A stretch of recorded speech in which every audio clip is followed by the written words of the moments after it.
Olá, sou eu, Luiz Faxina, por aqui mais uma vez para falar de orixá, sempre de forma bem simples. Hoje, esse vídeo eu vou continuar respondendo a comentários. Eu acho sempre importante essas sugestões, porque eu vou trabalhando, embora seja a pergunta de uma pessoa, mas eu trabalho no sentido para que essa mesma dúvida possa servir a todos nós, né? Porque às vezes não lembramos de uma coisa ou de outra, e essas sugestões vão abrindo, né? Vão expandindo o nosso entendimento. Mas antes de entrarmos na conversa desse vídeo, eu gostaria de pedir a você que está passando aqui pela primeira vez, dê uma olhadinha nas nossas playlists. Se achar que tem relevância para aquilo que você busca, se inscreva no canal. E a todos que continuem compartilhando nossos vídeos, deixando o seu comentário, apertando o sininho aí do like, porque é sempre muito importante nos dias de hoje a gente manter o orixá em atividade de internet. Bom, a pessoa me pergunta qual orixá tem mais poder que o outro.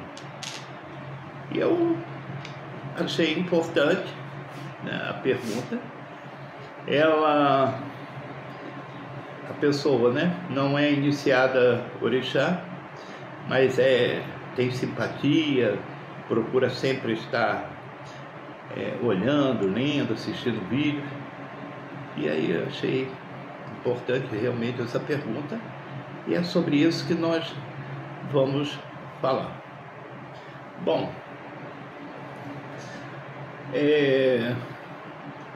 os orixás, independente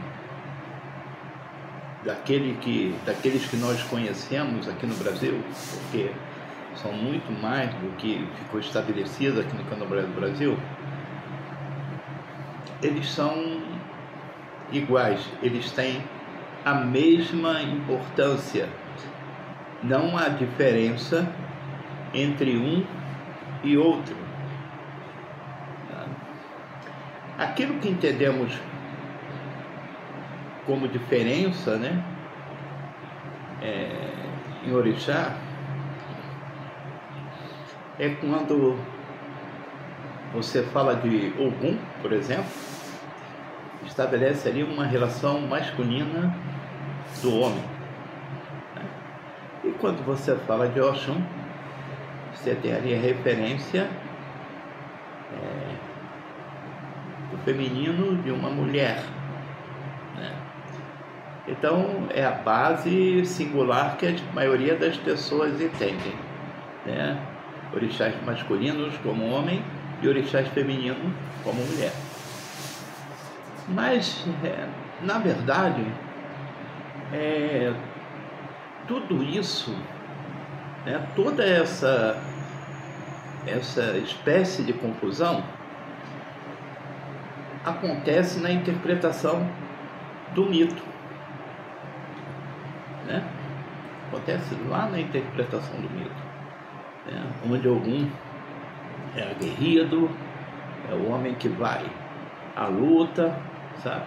Que constrói estradas, rompe fronteiras, e Oxum é a matriarca, a mãe, que acolhe, que representa a fertilidade e todas as coisas que envolvem a mulher.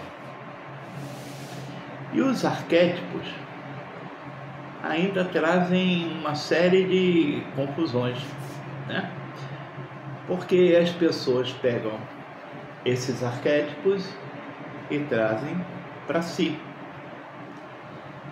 né? E o arquétipo é um lugar comum para um determinado grupo de pessoas, né? Então se estabelece grupo de pessoas que lutam por uma determinada causa, outro grupo que não luta por causa nenhuma, sabe? E esses arquétipos as pessoas vão trazendo para si e apontando o dedo para o outro, né? Ah, o cara é assim, assado, porque é filho do santo fulano. A pessoa é desse jeito porque é filha do orixá cicrano. E quando, na verdade, o aspecto do mito é para a gente olhar lá do passado, que é uma questão de cultura oral, né? De aprendizado, né? Oral. Então as coisas precisam ser muito simples para serem entendidas e aquilo repetir de geração em geração. Então, quando olhamos esses mitos, a gente precisa entender assim, que a raça humana vem, não vou dizer evoluindo, mas se propondo a evoluir, né? Se propondo a evoluir. Hoje a gente tem uma série de facilidades, assim, eu acredito, para entender determinadas coisas, né? Tem uma ciência que elabora princípios para a gente entender que aquilo dali começou desse jeito, caminhou dessa forma. Então, tudo isso, né, é uma cadeia de evolução.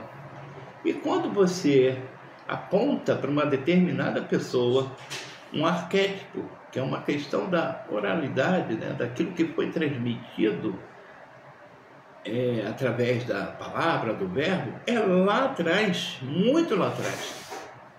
É o princípio da compreensão de orixá, onde as leis ainda não eram estabelecidas como no dia de hoje, sabe? Então as coisas aconteciam atordoadamente e isso tudo vai, de certa forma, impregnando os vícios, a observação, e com o tempo, e com muito tempo mesmo, é que isso vai sendo lapidado, reconstruído, para chegar aos dias de hoje, tá? E todos os orixás, todos, sem exceção, são iguais. É o princípio de auxiliar a raça humana na sua evolução contínua.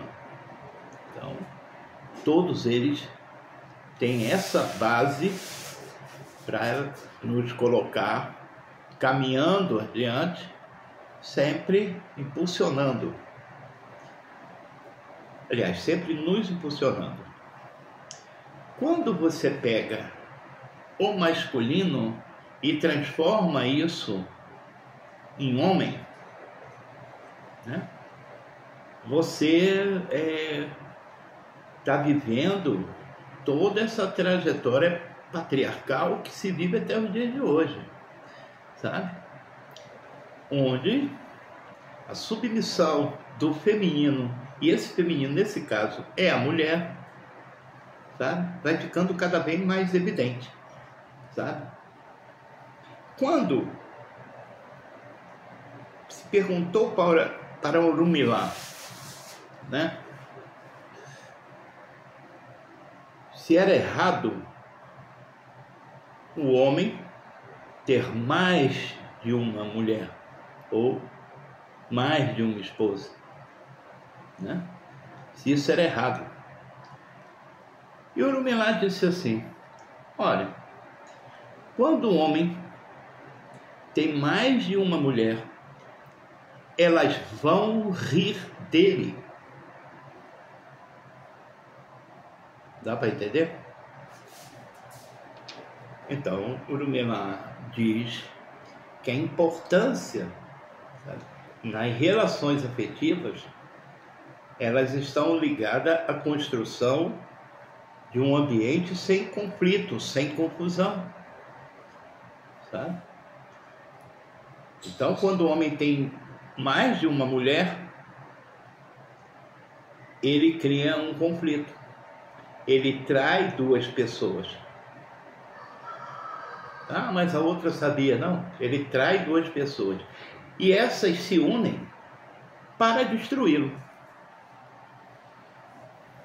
Então nós vemos todo esse movimento patriarcal chegando aos pés de Orumilá, que é o verbo profeta, né?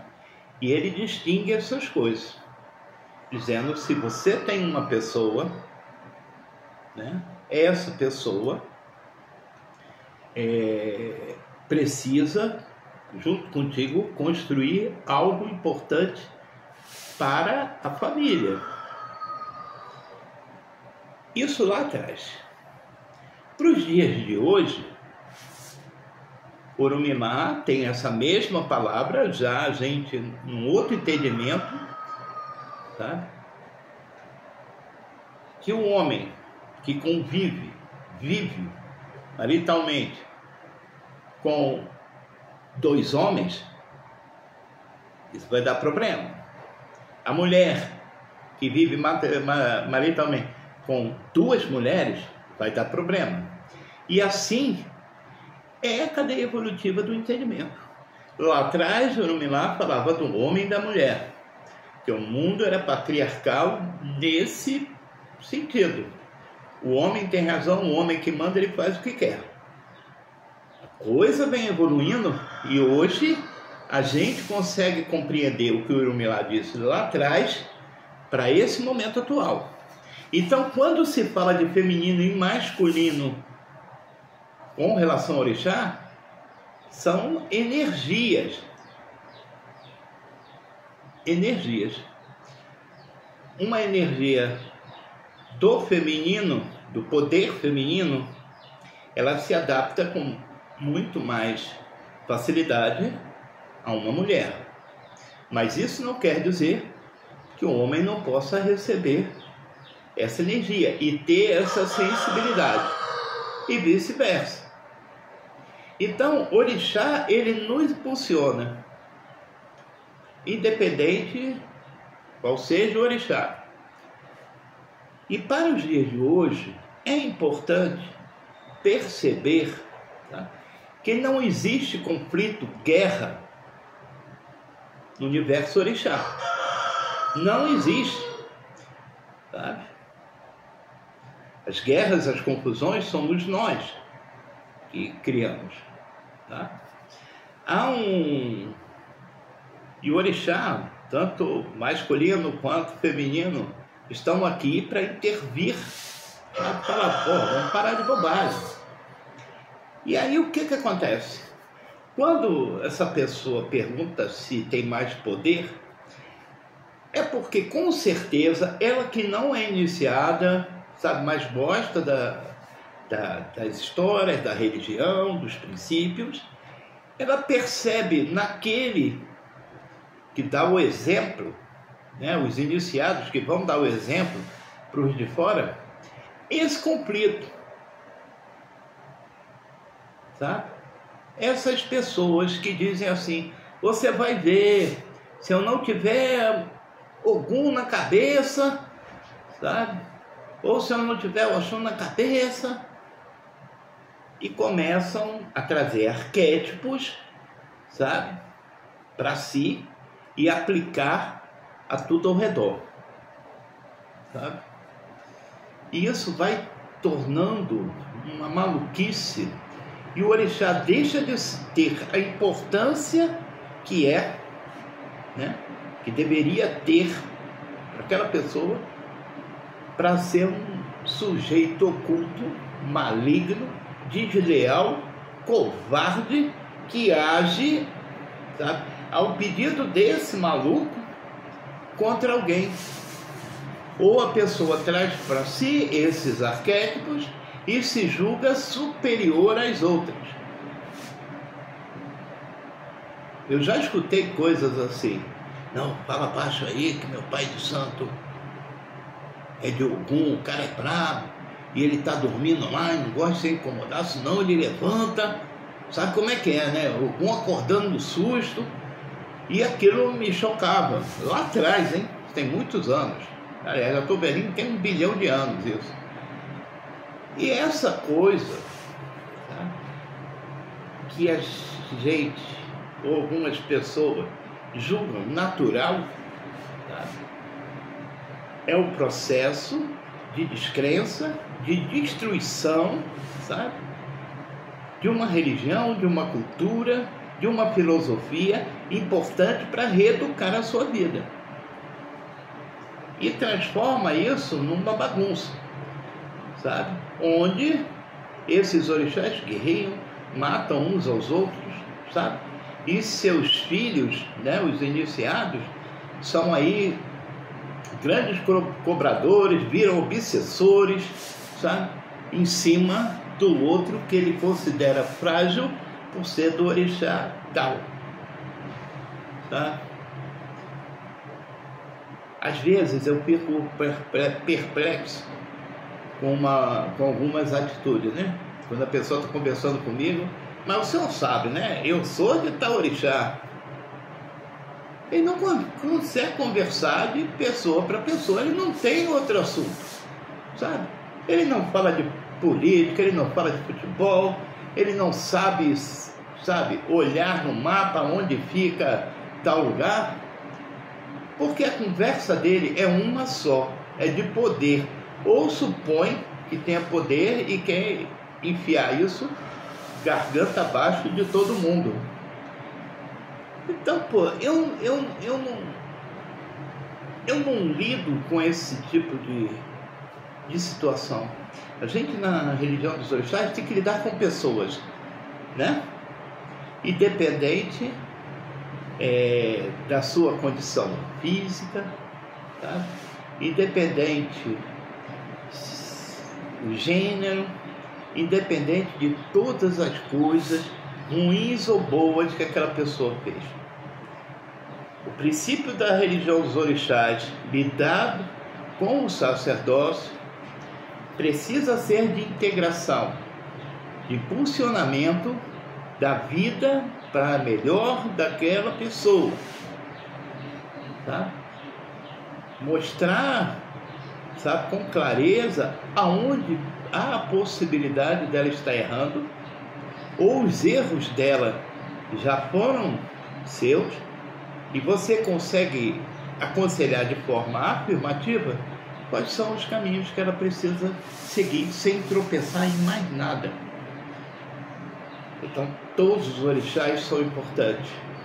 Todos eles são para te impulsionar a crescer na vida, a respeitar a sua família, a respeitar o seu companheiro, a sua companheira, viver em paz e trabalhar para essa evolução, para que as pessoas que vão nos substituir lá na frente, sabe, não sejam impregnadas, né, com esse artifício de poder que um orixá é mais importante que o outro e, consequentemente, esse filho é melhor do que o outro, sabe, a evoluir e ter um divisor de águas onde, lá na frente, essas pessoas que vão nos suceder possam realmente trazer bem-estar à cabeça daquelas outras que vão buscá-las para aconselhamento.